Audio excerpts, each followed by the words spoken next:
excited buddy. Hopefully get a chance to sit down for Kevin VanDam's seminar he's doing out here at the Ultimate Fishing Show. Hopefully, keep your fingers crossed, we'll get lucky enough to get the whole thing on video. We'll see how that turns out. Y'all stay tuned.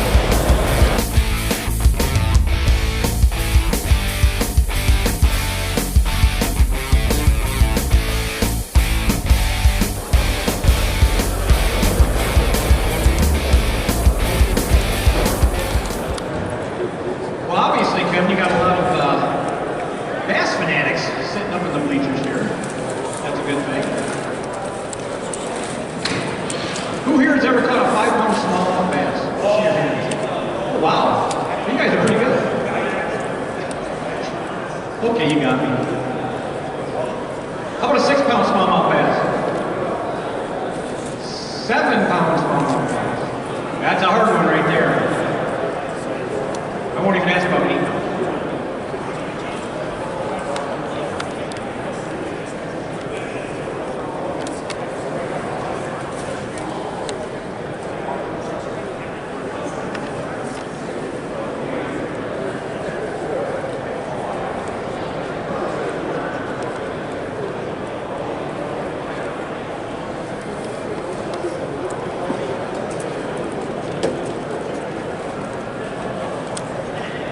This guy here I got standing next to me here doesn't need a whole lot of introduction if you're into any kind of fishing, really, but especially if you're really into bass angling.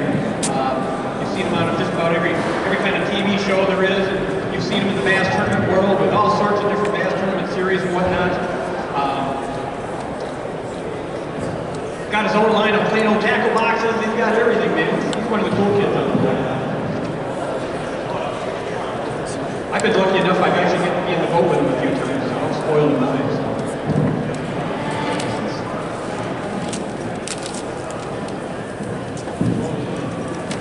We try and make it. I think that's right.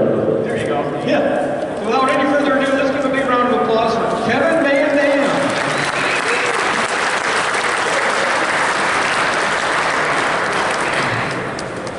It's great to see nobody's still working. Everybody takes the day off today to come out to the show. It's funny, I was driving over and thinking a little bit about it, and I've been doing these shows for Showspan, starting with the Grand Rapids Ford show since I was 18. If you do the math, that's quite a few years. So I'm just about to start my 30th year on the Pro Tour fishing tournaments, and to me it just seems like yesterday. And I'll tell you, the exciting part for me is that I still love it, and every day I get up and I think about fishing, I think about bass fishing, I think about new techniques, and as much as I've seen over the years, all the different changes we've had, and there's, it's unbelievable technology now with all this equipment, I just got my new rig just a week or so ago. I was in my shop yesterday. We were filming a lot of new stuff about all the new technology and stuff that I have at my fingertips.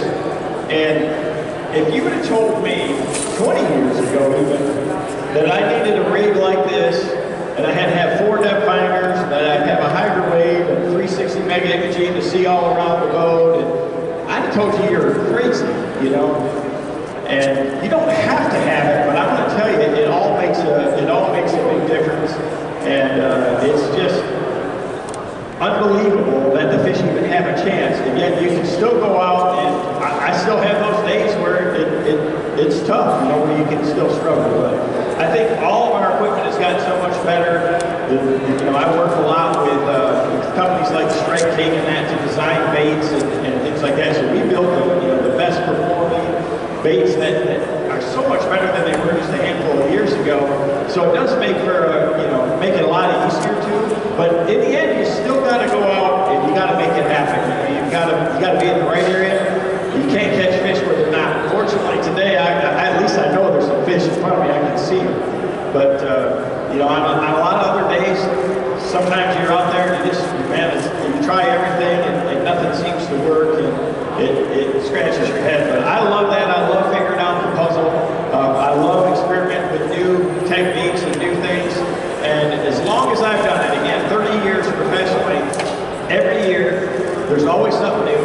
And every year, every day I'm on the water, I'm still learning. That's what's fun to me about it, is that no matter how much you know, how much I've seen a lot of things over the years, I'm still figuring new things out, and that's the fun part. That's probably why you're all here, is to maybe pick up a few things that we could use for this coming season.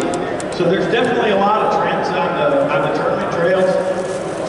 You know, different techniques. One of the hottest things that's came out in the last few years, really last year especially, is the Ned rig. Has anybody heard of the Ned rig? Most people probably have. I hate fishing stuff like that. I'm a power fisherman at heart. I like to fish fast. I like to, you know, throw crankbaits and jerkbaits and spinnerbaits and cover water. But I've also learned that you have to have that finesse approach too. You have to have the cleanup rod. You know, you got to have those other things. So what I really worked hard on is to find techniques that I can use that allow me to fish very finesse type techniques that trigger a lot of strikes from neutral or inactive fish, but to be able to do it fast, you know. So that's why I think one of my favorite baits has always been the jerkbait for that reason. You know, it's a great tool for me to use that I can go out there with, and it imitates a wounded bait fish. I'll back up just a little bit and give myself some room. But it imitates a wounded bait fish real well, and you can get neutral or negative fish to react to it, and you can cover a lot of water with it. So the same thing is kind of true with some of these other techniques, and the Ned rig is one of those new techniques, and it's really interesting because Ned Kane, the guy who is the originator of that, and he would back the story up. I was with him on the water at Table Rock Lake, and this has been about probably 15 years ago, and I was showing him the new Strike King Zero, which was a soft plastic stick worm that was made out of that 3X plastic that's super stretchy and buoyant, and I was showing him, you know, how much I liked it, the wacky rig in the man, and I gave him some, and he took him back to Kansas, and he started fishing with them, and we always fished unweighted, but he kind of figured out that once he wore them out, he's like, well, I'm going to cut that down and put it on a little jig head, and he started fishing with it, started catching all kinds of fish with it, and before you know it, boom, the Ned rig was born. He showed me about that thing and told me about it 10 years plus ago and said how great it was for him, and I'm like, you know, that's all right, but you know, I really didn't give it enough of a chance. And over the years, I've had a couple of those baits like that have come out, and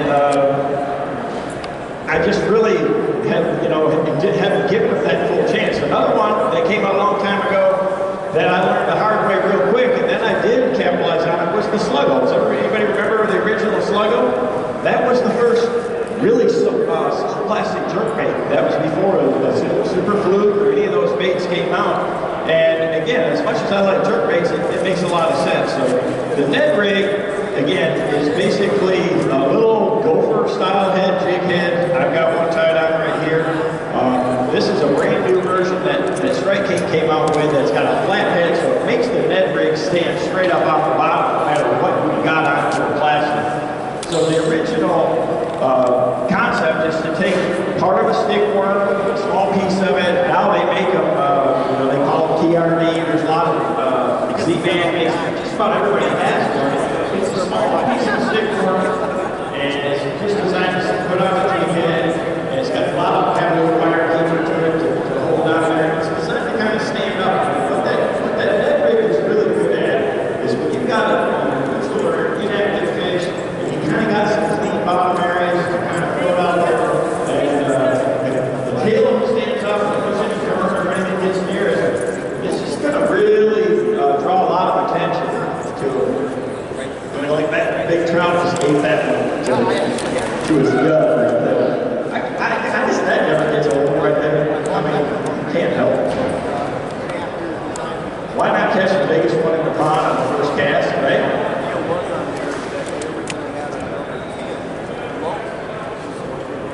He didn't catch anything fly fish? Well, he didn't have a Ned rig. So this is that new Strike King Ned rig. And again, I fished out there and I'm watching, and I can tell you my eyesight is really, really pretty good. Up close, it's a little different. I've been doing this a long time, but out in the distance, I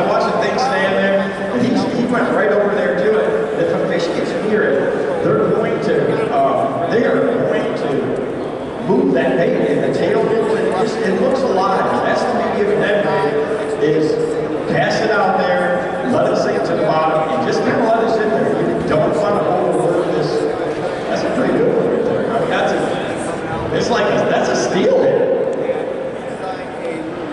Another thing that is really new for me this past year is I made the transition after a lot of years with Zepto and Plum, just switched to Louis and rods and reels. Man, I thought I was fishing really good stuff, and I was, but the Lewis reels, especially their bait cast reels, their string reels, they are incredible reels and unbelievable value at every price point. So if you've ever thought about trying to bait cast here and you just are a little concerned, you get a lot of backlashes, you really should try some of these new Lewis reels. I've got a bunch of them here. You're welcome to look at it. It's taking a lot of time. I did one cast and didn't really get to say much about my net reel. Big ass mouth. This hook that they put in the strike king head is dynamite. It's kind of a unique design and shape, and I found that I've lost a lot of fish with it. We'll just try to not good this guy right here. We've got to get a picture of it, right? Okay. I would go with it, but I think that would be a 2-minute penalty too. I've got but this is my favorite Ned rig setup right here. I wanted to have a real, like a medium light action, definitely nothing more than a medium spinning rod, and either straight. I've got straight 8-pound fluorocarbon right here, and if you use a braided line, you still want to use that light leader. He's so big I can't even get it. Just try it. Here we go. Oh. The thing I love about bass is when you limit them, they give up. These trout, they don't do that. That's why I'm out of trout fishing. I'll spend a half hour landing this rainbow. He's a pretty one. Come on.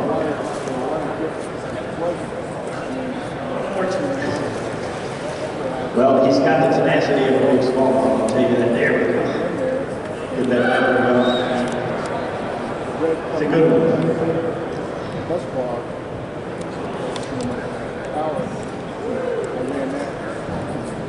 They look bigger when you hold them close to the camera. Let me get these out of there.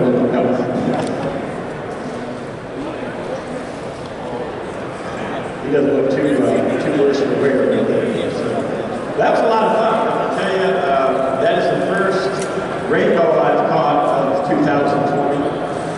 I've been waiting to try to do some ice fishing, and we have no ice. I live over in Kalamazoo on the other side of the state, and I've got a pond in my backyard, and it's got just enough ice on it to keep me from casting, but not enough to walk on. So we just haven't been able to get out. So I do love ice fishing because I really like to fish with electronics, and our electronics these days are the best they've ever been. Wrapping around my whole tracks there.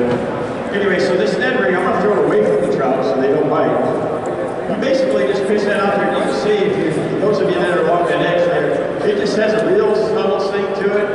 You can hop it or do anything you want, but the most important thing is just when you do let it go, look at that. When you do let it stop, just let it sink and hit the bottom. They can't help it. I mean, I'm going to if we're going to bite it, I'm going to hold.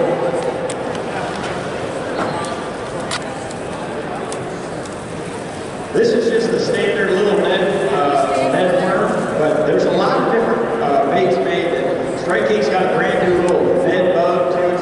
It's a little baby rage bug that's made for this Ned head. That's another giant. Had to chase it down. They got another one, and it looks like a little bitty crawfish. And it's also one of my favorites. I did a little fishing over at Lake St. Clair this summer. My boys had a college event over there. We went over there and practiced. And I love to fish and drop shot from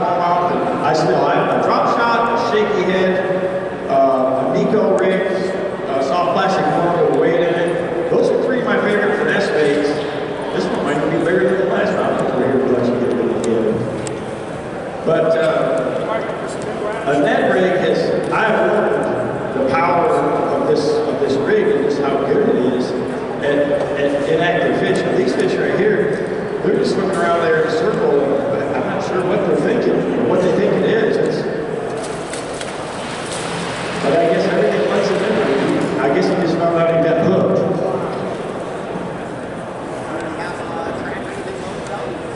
It's a lot easier just to net him or do something like that on this track.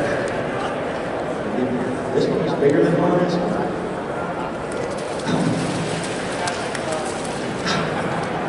He took my head rig. He's not going to be happy about that. Like I said, it's a really powerful tool. You can see that even these fish right here, they can't help but bite it. And it's because of that jig head design and the way that it stands up, it's got a unique action to it. And that's a lot of cases all it takes with any rig. So that's one that I fish and learned that I've got to fish a lot. I've added it to my finesse arsenal. If you haven't, if you've never thrown a net rig, there's not a tackle store out there now that doesn't have lots of them available. Like I said, the Strike King has a whole line of those net baits. Another bait that I fish a ton is because we have so much clear water fishing in is the rage swimmer. So it's a little swim bait. They're very natural, and they make a lot of different sizes. This is the smallest one that I've got tied on right here. It's a 2.75, and they have sizes all the way up to a big 5 3/4 inch swim bait. And the beauty of these is it's something that I can cover a lot of water with. I can cast it out there, and I can just reel it back to the look, he's chasing it down. It just looks this. Come on. He bit the tail off of it, so he doesn't know that they cost like $1 a piece. Fortunately, I know a guy. But the rage swimmers, they're a deadly, deadly bait. They come in a little clam pack like this to make sure that the tails don't get any kinks or anything in them. Because the beauty of these swim baits is that they swim really naturally, even at real slow speeds. So I like to put it on. This is just a little busthead jig head that they make just the one. It's got a light wire hook. It's a nice, small, compact one that fits this small body size right here, but it's heavy. So this one right here is a 1/4 ounce, and it allows me to cast that bait out there and just kind of reel it along at a slow speed. It's gonna keep whatever depth that I count it down to. So I'll count that bait down to 6, 8, 10 feet, and then just kind of slow reel along. And I can hop it. Let's see how many come. Look at how big it is. Come on. Well, I just don't want to catch another one that fast. That's no fun. Try to catch at least a small one. But no, I can count it down. One of the things I've learned about these is there's a lot of different ways you can fish them. I like to get it down along the bottom, hop it a little bit, and then continue that retreat. And keep swimming that, keep swimming that bait along. Oh gosh, I can't help it. So I kind of got the same setup right here at my spinning equipment, but if you look close at the spool, you'll see that it's got a lot of color to it. So this is one that I have a braided line, and if you've ever had a lot of trouble on your spinning equipment with twists or tangles, anybody ever had a big ball line come out of there? Most of the guys on tour now, he's trying to get out there and get you. Most of the guys on tour now have switched almost exclusively to using braided line on their spinning rods with a fluorocarbon leader tied to it. So I still like straight fluoro for a few techniques, but I'm kind of old school again. I'm the guy that's been doing it for a long time.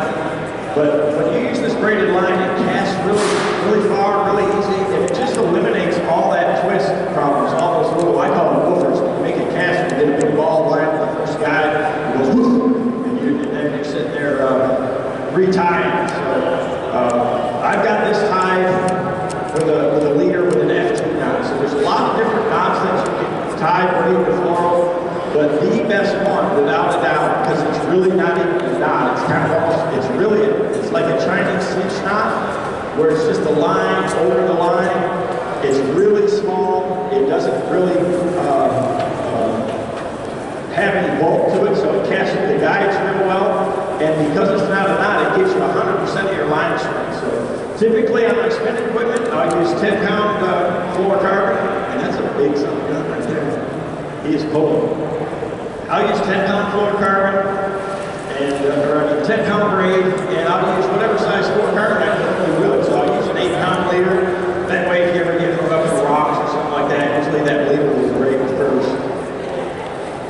But he liked that swimmer too. I should have started with some of these other power techniques to begin with, but when you got crystal clear water, you have to use finesse baits too. And as much as I like to throw crankbaits, jerkbaits, and spinnerbaits and things like that, more importantly, I like to catch fish, right? So you got to use what they got. If you know where they're at, why not throw them what they want, right? So the challenge with that is if you go to a big body of water and you don't know where they're at, you're not very efficient with a bait like a dead rig or even a slow swimmer like this. Right in the snout. There you go, buddy. That wasn't horrible right there. The only place probably better than this right now to fish is the aquarium at Bass Pro Shops. I've got to fish there too. That's pretty good fishing in that too. There's a little bit of everything making there. These swimmers, they're really efficient. You can fish them at all depths. Again, I typically throw on spinning equipment until I get into the bigger sizes, and then I can really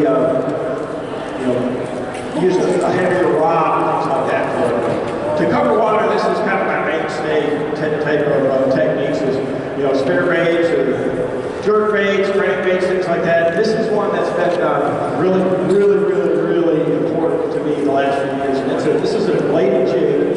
It's a Thunder Cricket by Strike King. It's a really high-end, really high-performance version of the bladed jig. It's got a really super good medium wire hook that's super sharp. It's got a really good bait keeper to it. It's got a super thin blade. So the key with the bladed jig is you cast it out there and it's got tremendous vibration. The super thin blade gives it even more vibration, and the eyelet in the head actually swings up and down, so the blade is real close to it. It makes a lot of noise. So not only is that blade waving back and forth, but it's banging against the head of this Thunder Cricket, and it sounds like a dang hammer underneath the water, and the fish are really drawn to it. So when the bite's tough, especially if you got dirty water and cold water, that Thunder Cricket, you can just see, when you're drilling through the water, it just has a ton of vibration to your rod tip, and they come in different sizes. I typically throw a 3/8 or a half-ounce size most of the time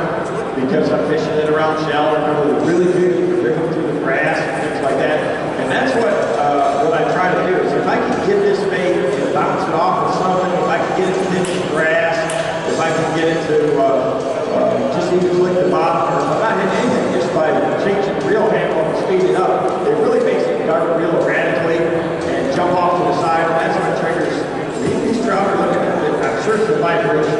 Any predator uses their lateral line to feel what's on around them. You see that whole school there moves and feels that vibration of that bladed jig, that Thunder Cricket going by. But these are just super effective for fishing and covering a lot of water. And again, it's that, you see when I jerk it there, see how it jumps off either right or left, you never know where it's going to go. It almost has that jerk bait type action to it. And so it's something I cover a lot of water with. It creates a lot of water displacement with all that vibration, and the fish will really they'll react to it. You can see if I just turn the handle real fast, that trout right there, he's fun.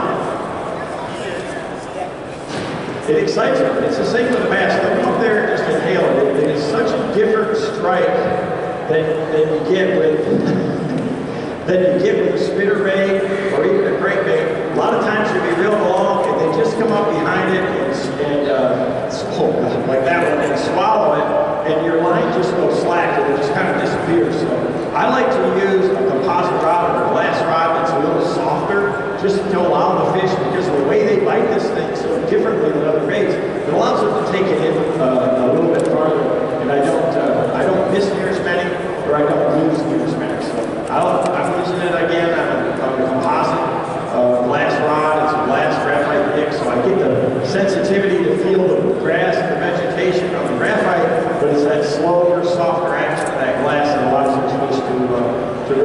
the thunder cricket is something that I fish just about everywhere I go around the country. You can see I've got a nice bright chartreuse and white one tied on here. That's very good for stained water and things like that, but I'll use natural colors just like I would a jig or to try to imitate a bluegill in most of our Michigan lakes. Around here, my number one color is the bluegill color or green pumpkin, and I'm going to match it either with a blade minnow like that or one of those little small swimmers or a granite scrub, something that has a little bit of action or that has just a quiver like that too. So it's just something that I have everywhere that I go. They're phenomenal in cold water, so early in the spring, it's one of the first baits that I like to throw when I first come out of the gate. Another one is a red-eye shad, lipless crankbait. This is another bait that just catches a lot of fish. It's a super good early spring bait. It's got a lot of rattles to it, but it's the flat sides and the tight vibration, very similar to that thunder cricket, that give off a lot of sonic images in the water that draw the fish to it. So when you cast that out there, one of the things about a red-eye shad is every time it falls, it just has a quiver to it, like a real bait fish does. It kind of just wiggles back down to the bottom. And I'm gonna cast it out there, let it get down a little bit. If I get some grass or anything like that, just let it sink back down to the bottom. It swims just like that, and they can't help it. They're always biting on that fall. That's a lot.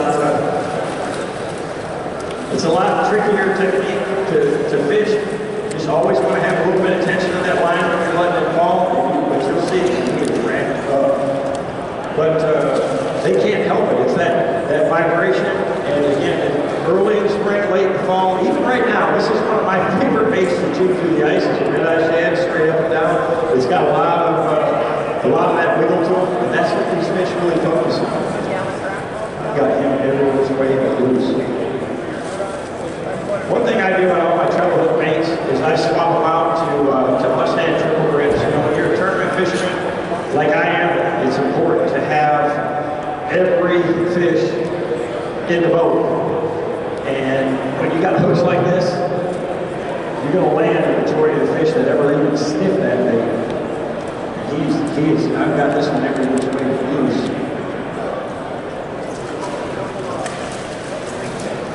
These wraps, re-wraps. See if we can.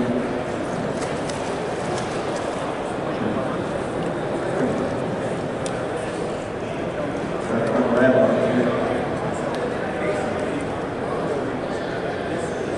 So we try to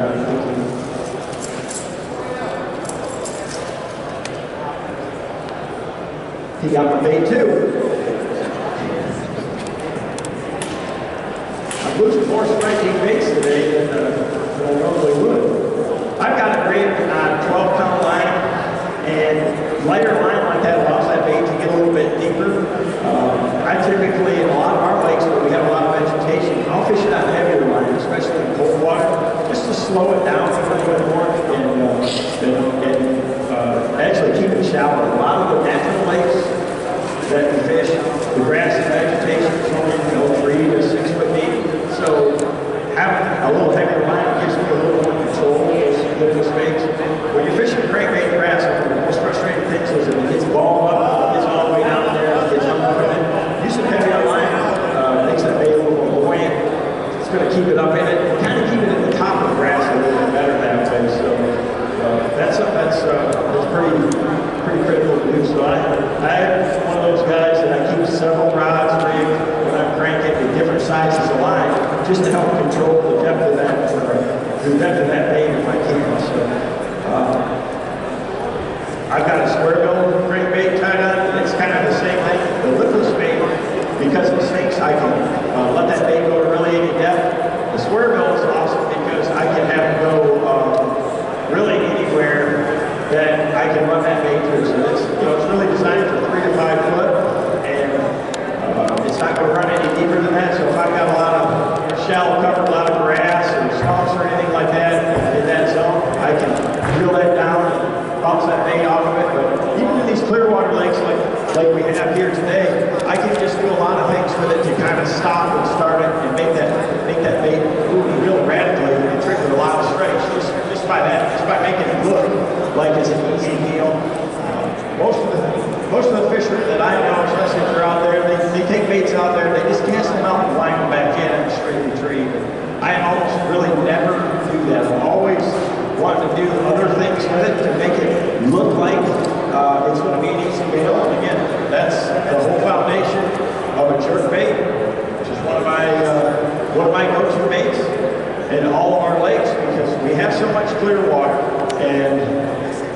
presentation when you have a bait like that when you twitch it, it just darts all over the place.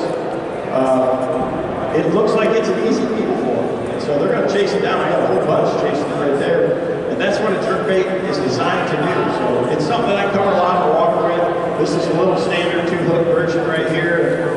It's deadly. If I throw it right in the middle of it like there, all I got to do is stop it once it's come and get it. So try to keep it away from it. I don't want to lose another bait here today. But a jerk bait is one of those that I can cover a ton of water with. I'm always watching behind it to see if those fish are following it. And I know that day in, day out, they're always going to really react to it. And it's one that catches a lot of fish for me because it's so efficient at covering a ton of water. Dave, where'd you run off to? Dave? So one of the things, it's great for me to get up here and talk about. We thought that we might try to take a few questions from the crowd, just different things that you might be interested in hearing about.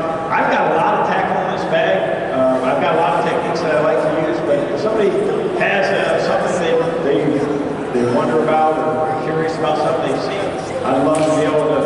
There's a gentleman right over here. I can give you a chance to.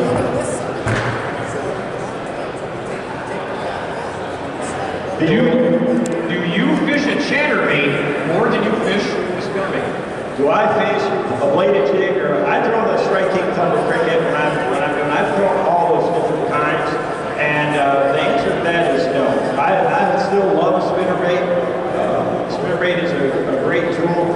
The difference in them is very much in the vibration that they make. The spinnerbait, especially like a willow blade, gives off a ton of flash. It's faster moving through the water.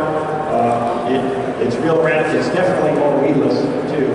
And it's designed to fish higher in the water column. I mean, I want to fish a spinnerbait always above the bass's line of sight. A bladed jig, I like to let it get down and actually maybe even tick the bottom or tick the grass. So I generally fish them a lot slower, so it's not as efficient as covering the water. But in tough conditions, when the water's colder or the water's dirtier, it's when I really lean towards it more than the spinnerbait in that situation. It just really gets down there, and it's something that gives off a monster sonic image and all that water displacing, and they can really find it. Now, I've caught really well at Michigan and crystal clear water with it too. I mean, the trick for me is the best times are that pre-spawn or late fall, when the water's cold. The bass really rely on vibration a lot to find their food. That's when the bladed jigs kind of outshine spinnerbait. In the warmest times of the year, the spinnerbait is definitely my first choice. And the colder times of the year, or after a major crop, that's where a bladed jig comes in. But if you watch the tournaments, you see a lot of guys throwing chatterbaits or bladed jig type baits, and they've all gotten a lot better. So we've learned a lot about them too. There's a lot more sizes available. Because of that way that blade on the front of it pushes water, they want to lift a lot. It's hard to keep them down. So now, like the Thunder Cricket comes in, a quarter ounce, a 3/8 ounce, a half ounce, a 5/8 ounce, and a 3/4 ounce. So it really allows you to cover more of the water column. So it's made it more efficient. The same thing really happened with the swim baits. When swim baits first came out, they were just the big giant tennis shoe ones, and the fish were slow and up on the top. Now we got swim baits in all sizes to fish from top to bottom, and we've learned a lot more about them. That's the same thing that's really happened with bladed jigs. They are really, really effective bait, but so is the spinnerbait, so is the squarebill. And in a lot of days, I can go out there and I'll be fishing, and I think, man, I've got it dialed in. The spinnerbait is the best choice. And then there's another guy, because he has a lot of confidence in that bladed jig. Say it's Mark Daniels Jr. or definitely a good friend of mine is Brett Hyde. He's probably the best chatterbait fisherman on the planet. It's his confidence bait. He makes it work where most other people can't, because he's so hard-headed and he's got so much confidence in it that he catch fish on it. So a lot of anything that you choose in bass fishing has to do with that confidence. And the number one question I get asked is, what bait should I throw and what color, right? That's the number one question that I get asked. This past year, I worked with a group of friends of mine. There's myself and 8 other pros, and we came out with a new app called Basketball. And you can go and see, all of these guys. It's Jason Christie, and Steve Reese, and Gerald Swindle, and myself, and Aaron Martins, and Elton Jones, it's all Edwin Evers, all these guys. And you can go to this app and put the conditions that you have on the water where you're at. It's very detailed. I spent hundreds of hours putting data into this app, and you can go and pull up for those conditions exactly what I would throw, or what each of these guys would throw. Not only that, but the exact brand, the bait, the size, and the color. So for beginning fishermen especially, I think it'll be a real big help.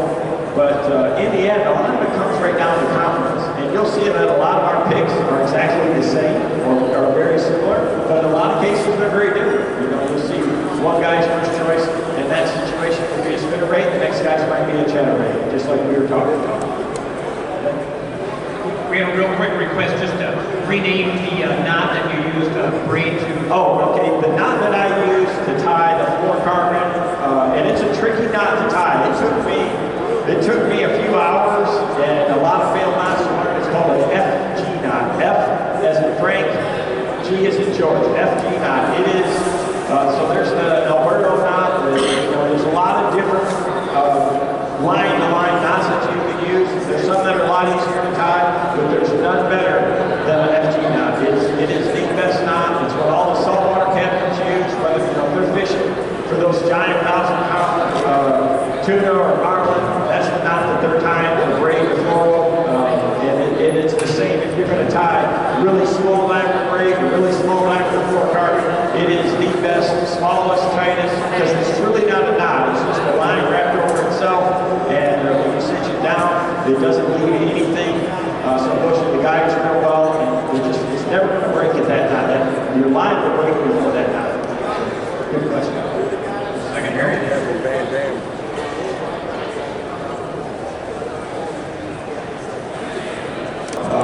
If you're fishing primarily out of the back of the boat, or you're fishing behind the boat, a lot of guys are fishing tournaments and fishing in the club as a co-angler and that, you got to really try to either, if it's something that's really working for the guy in the front, then it's a pretty good chance that you might want to throw the same thing, especially if you're in a lake like Lake St. Clair, where it's a big bass flat, you can throw any direction and catch them. But if you're fishing behind somebody that's targeting isolated cover, that's pitching the boat docks or something like that, you really better be throwing something different, or fishing the water that's different from that particular person. That's where a lot of these finesse techniques really come in. My favorite or my worst nightmare by a backseater in my boat is that dead rig and a Nico rig. Wacky rig made Nico style with a little bit of a nail weight in it, or a little some type of weight. They make a ton of different weights for Nico rig. It's a really great finesse technique that really catches fish behind a lot of people. So if you're going to fish behind people, you're going to be good, and you better be good at cleaning up with finesse. Got another question there?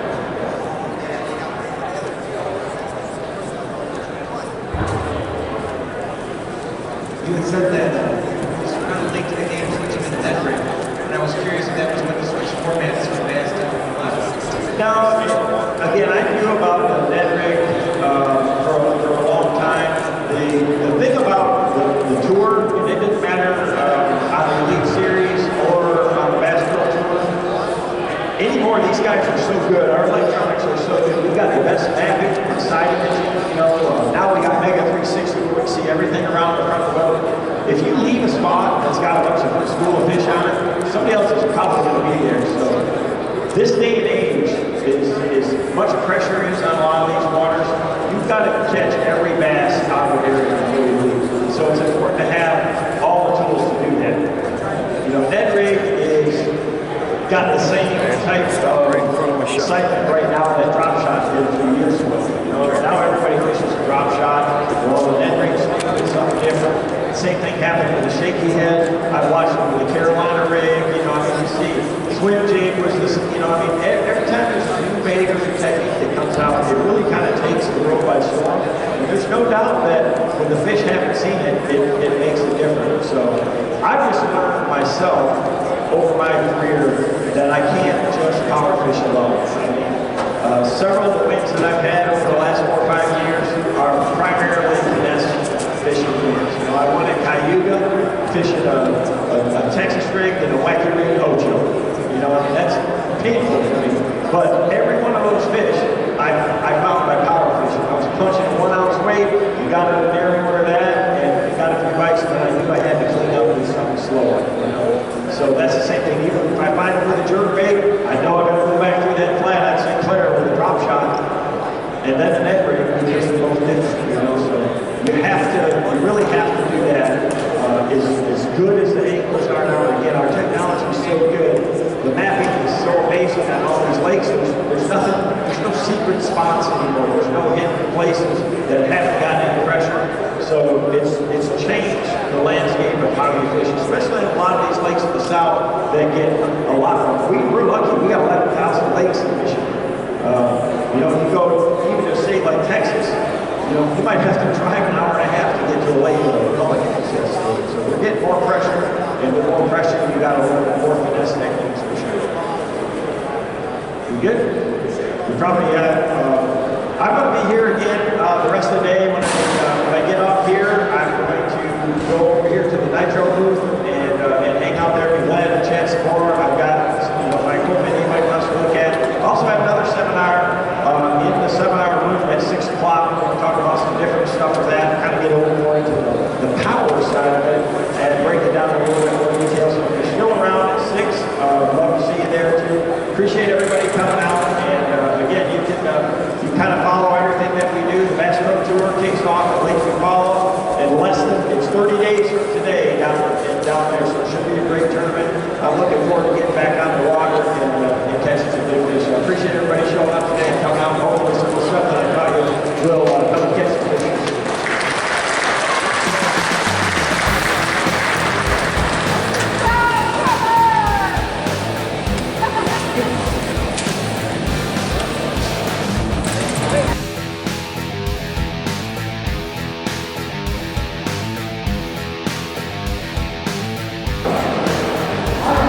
Man, that was awesome. First time I got to sit for one of his seminars. Sit there and listen to the man all day. Been watching him since he first started his career. Who'd have thunk that he'd been the Michael Jordan or the Tom Brady of the sport? Come a long way, done Michigan proud. But that was sweet. Got a chance to meet him, shake his hand. I think I'm good for a while.